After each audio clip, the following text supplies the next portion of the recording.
Assalamualaikum warahmatullahi wabarakatuh. Alhamdulillahirabbil alamin. Wassalatu wassalamu ala asyrafil anbiya'i wal mursalin wa ala alihi wa ashabihi ajmain. Puji syukur kepada Allah Subhanahu wa taala yang telah melimpahkan rahmat-Nya sehingga pada hari ini kita masih dapat melaksanakan kuliah secara daring pada perkuliahan pengantar ilmu ekonomi. Salawat berangkaikan salam tak lupanya kita hadiahkan kepada Nabi besar kita, yakninya Nabi Muhammad SAW, dengan mengucapkan Allahumma salli ala Sayyidina Muhammad wa ala ali Sayyidina Muhammad. Yang saya hormati Ibu Rindi Metalisa dan teman-teman sekalian. Baiklah, perkenalkan saya Samratul Aini Nabila. Saya perwakilan dari kelompok 10. Di sini saya berperan sebagai moderator beserta anggota kelompok 10 ada Fauzia Husna, Muhammad Andri Setiawan, dan Muhammad Wahyu Kurniawan. Baiklah, langsung saja kami akan mempresentasikan hasil diskusi kami tentang kebijakan moneter. Materi yang akan kami jelaskan yaitu yang pertama, definisi kebijakan moneter. Yang kedua, instrumen kebijakan moneter. Yang ketiga, jenis-jenis kebijakan moneter. Dan yang keempat, yaitu tujuan kebijakan moneter. Nah, untuk materi pertama yang akan disampaikan oleh Muhammad Andri Setiawan. Kepada Muhammad Andri Setiawan dipersilahkan. Definisi kebijakan moneter. Kebijakan moneter ialah sebuah kebijakan maupun peraturan yang dikeluarkan oleh bank sentral yang digunakan untuk mengelola sejumlah persediaan uang dalam suatu negara untuk mampu menciptakan suatu tujuan tertentu. Sebagai contohnya adalah digunakan untuk menjaga stabilitas nilai mata uang, kemudian diharapkan mampu untuk meningkatkan kesempatan kerja. Di Indonesia, sebuah kebijakan ini akan diatur dan juga dilakukan oleh Bank Indonesia sebagai salah satu otoritas moneter yang mampu mengarahkan sejumlah sistem perekonomian nasional. Di dalam masa pelaksanaannya, kebijakan moneter ini memiliki beberapa selisih waktu yang lebih singkat jika dibandingkan dengan adanya kebijakan fiskal karena Bank Indonesia memang tidak membutuhkan izin dari DPR. Kebijakan moneter menurut para ahli, yang pertama yaitu Muanananga. Kebijakan moneter adalah kebijakan yang dilakukan pemerintah atau otoritas moneter dengan menggunakan pengubah jumlah uang beredar dan tingkat bunga untuk mempengaruhi tingkat permintaan agregat dan mengurangi ketidakstabilan di dalam perekonomian. Yang kedua yaitu M-Lathir. Kebijakan moneter adalah sebuah tindakan atau upaya bank sentral untuk mempengaruhi perkembangan variabel moneter, yaitu uang beredar, suku bunga kredit, dan nilai tukar untuk mencapai sasaran yang diinginkan. Sebagai bagian dari kebijakan ekonomi makro, maka tujuan moneter adalah untuk membantu mencapai sasaran makroekonomi antara lain pertumbuhan ekonomi, penyediaan lapangan kerja, stabilitas harga, dan keseimbangan neraca pembayaran. Keempat, sasaran tersebut merupakan tujuan akhir kebijakan moneter. Yang ketiga ada dari Budiono. Kebijakan moneter merupakan tindakan pemerintah untuk mempengaruhi situasi makro yang dilaksanakan. Untuk mencapai tujuan tersebut, bank sentral atau otoritas moneter berusaha mengatur keseimbangan antara persediaan uang dengan persediaan barang agar inflasi dapat terkendali. Tercapainya kesempatan kerja penuh dan kelancaran dalam pasokan atau distribusi barang. Yang keempat ada dari Periwarjio. Kebijakan moneter merupakan kebijakan otoritas moneter atau bank sentral dalam bentuk pengendalian besaran moneter.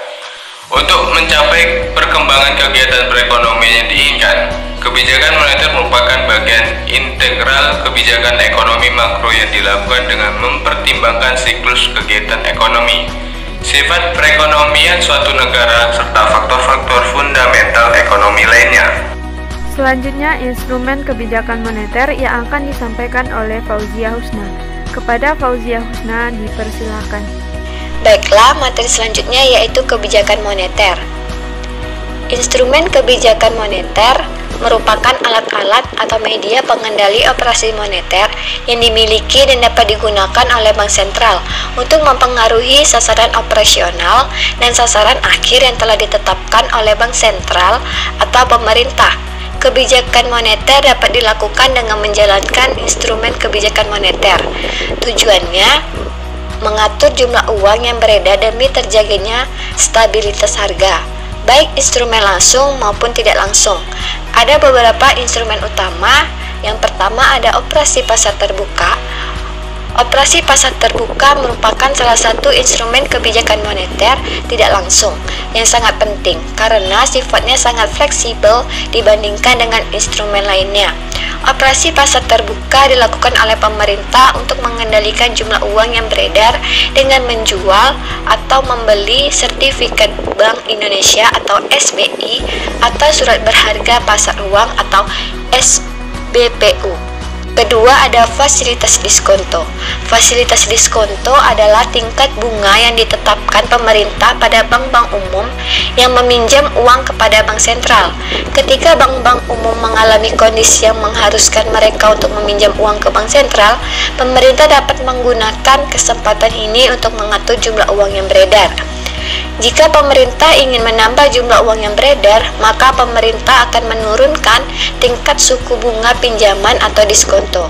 Ketika tingkat suku bunga pinjaman menurun menjadi lebih murah, maka bank-bank umum akan lebih tertarik untuk meminjam uang ke bank sentral.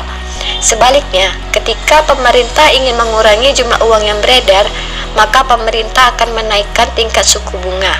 Kenaikan suku bunga tersebut akan mempengaruhi niat bank umum untuk melakukan pinjaman di bank sentral, sehingga pemerintah dapat menekan laju pertumbuhan jumlah uang beredar.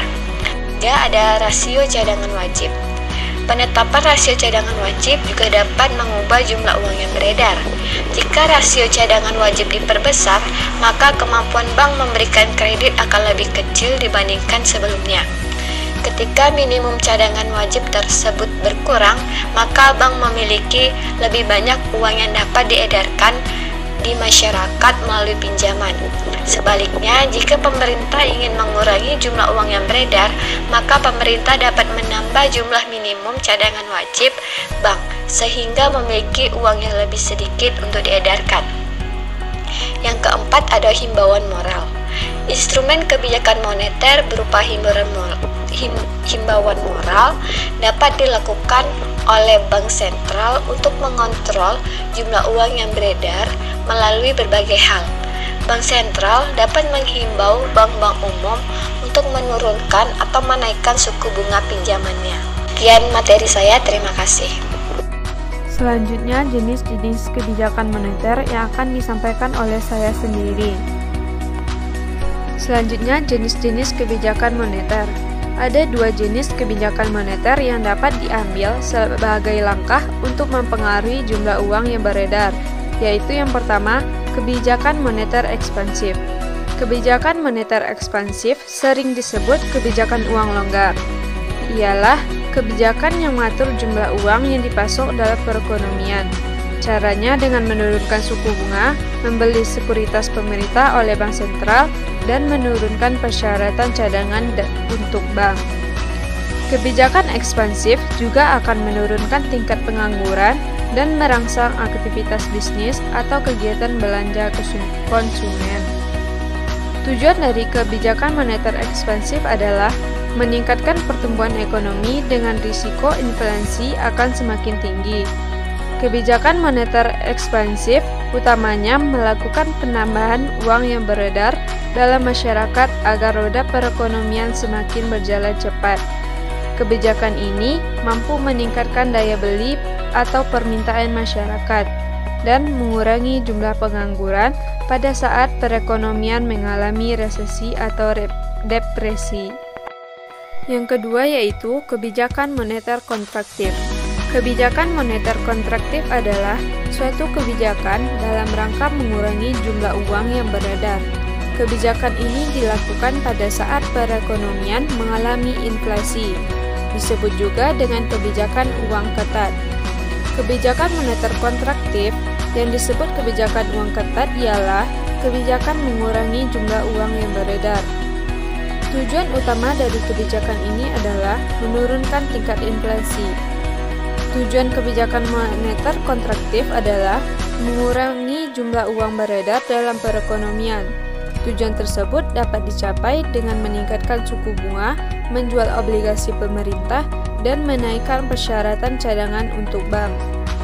Contoh dari kebijakan moneter di Indonesia, ada beberapa contoh monetary policy yang telah diterapkan di Indonesia, yaitu Bank Indonesia melakukan lelang sertifikatnya, atau bisa juga melalui pembelian surat berharga di pasar modal.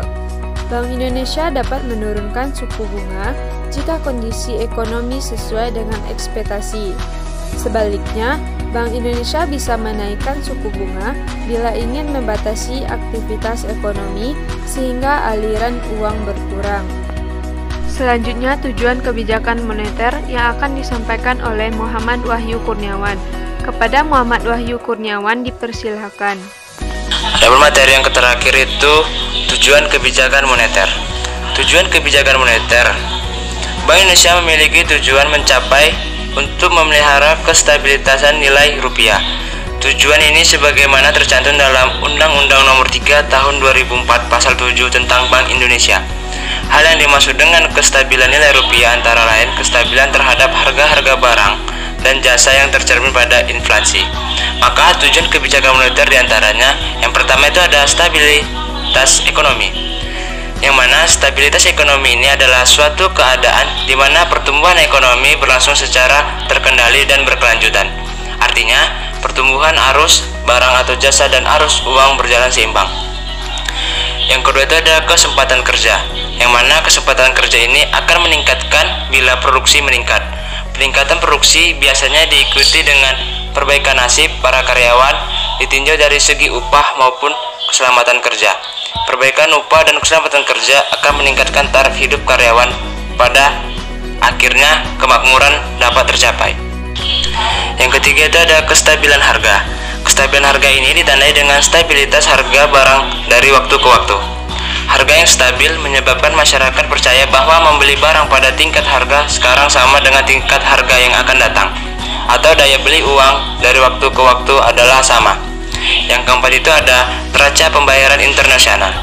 Neraca pembayaran dapat dikatakan dalam keadaan seimbang apabila jumlah nilai barang yang diekspor sama dengan nilai barang yang diimpor. Untuk mendapatkan neraca pembayaran yang seimbang, pemerintah sering menjalankan kebijakan moneter. Contohnya itu adalah dengan cara melakukan devaluasi. Yang kelima, menjaga stabilitas dan pertumbuhan ekonomi, yaitu menjaga harga barang banyak jumlah uang yang beredar, meningkatkan kesempatan kerja, memperbaiki posisi neraca perdagangan dan neraca pembayaran jika negara mendevaluasi mata rupiah ke mata uang asing. Baiklah, itulah hasil presentasi dari kelompok kami pada kali ini. Lebih dan kurang kami mohon maaf.